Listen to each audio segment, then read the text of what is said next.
this is Fallon, and Fallon is the recipient of this lovely house. And this is Aret, my brother Aret Jed, you know, and he's the contractor who built the house. And this is the QS, big up.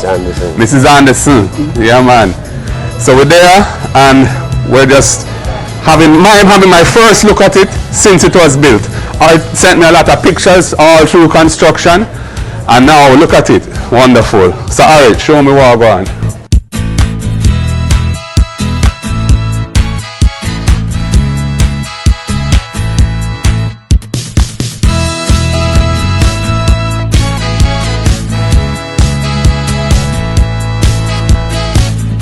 The Prime Minister is coming here this afternoon to do a ceremony.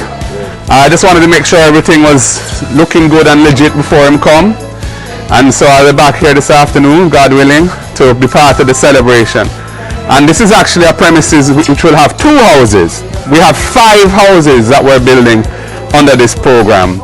And we've been agitating for it for a long time, and we're very pleased that it started in December with 1. I'm not sure of the scheduling for the other 4. I'll be asking the Prime Minister about that, because I don't want this just to be a PR exercise with 1 house. I want the 5 houses built, because all of the people who have been committed houses need their houses. Yes. We've applied for proper connection here from JPS, so that we're setting the trend.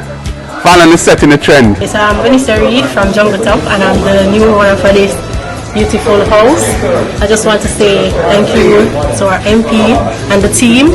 I'm really grateful, and I appreciate everything that they have done. I know they have done a good job, and they have worked really hard and pushed for me to get this house, because I've been waiting for some years now, and it's finally here.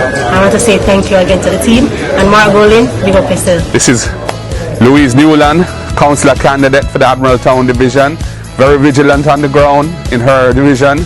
This is Sarah Marshall, councillor candidate for the Trenchtown Division, similarly very vigilant on the ground doing the people's work. We work as a team to try and deliver solutions to the people of South St. Andrew.